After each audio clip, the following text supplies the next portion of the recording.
Speaking at the launch in Kampala, the legal officer of Advocates Sans Frontiers, Michael Namanya, says one of the key findings of the study was the issue of delayed and inadequate compensation. So you realize that the way this compensation comes about, the timeline in which it is paid, the access to information about the affected persons, about what they're entitled to and when, that gap needs to be closed. If I don't know what I'm entitled to, I cannot claim it. Lack of information for the project-affected persons in Bunyoro and Karamoja region and child labor are also sticking issues for these residents. When it comes to information, sometimes the project-affected persons tend to have information gap where they don't understand what is actually taking place. Because of not thinking about us, you're already violating, because we have a right to exist as pastoralists. So why do you think places must be fenced without telling us why you are fencing off? And what role is Karamoja playing today? To me, we are just onlookers.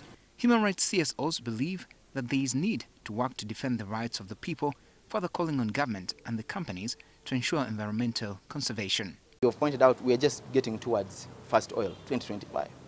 But one of the key things that we worry about in extractives is environment, because we have to live with the effects, sustainability.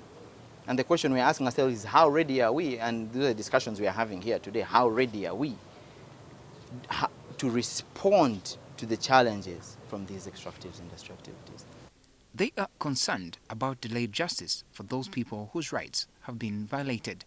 Definitely the level of access to justice for people whose rights will be violated, because there will be violation, whatever the frameworks. That is going to be one of the key criteria that is going to tip the scale between positive and negative impact on the overall exploitation of natural resources in Uganda.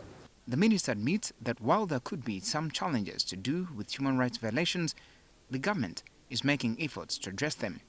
The current law has a lot to do on preservation of environment, a lot to do on how to handle the people who have been there, what is their share, and that's why we have developed what we call royalties to take care of all these groupings.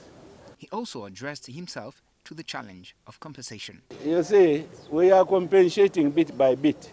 For the oil pipeline, we have started from where it is starting, and of course, you have to involve the government, government valuers and everybody, and then there must be a compensation which is good for everybody. Benjamin Jumbe, NTV.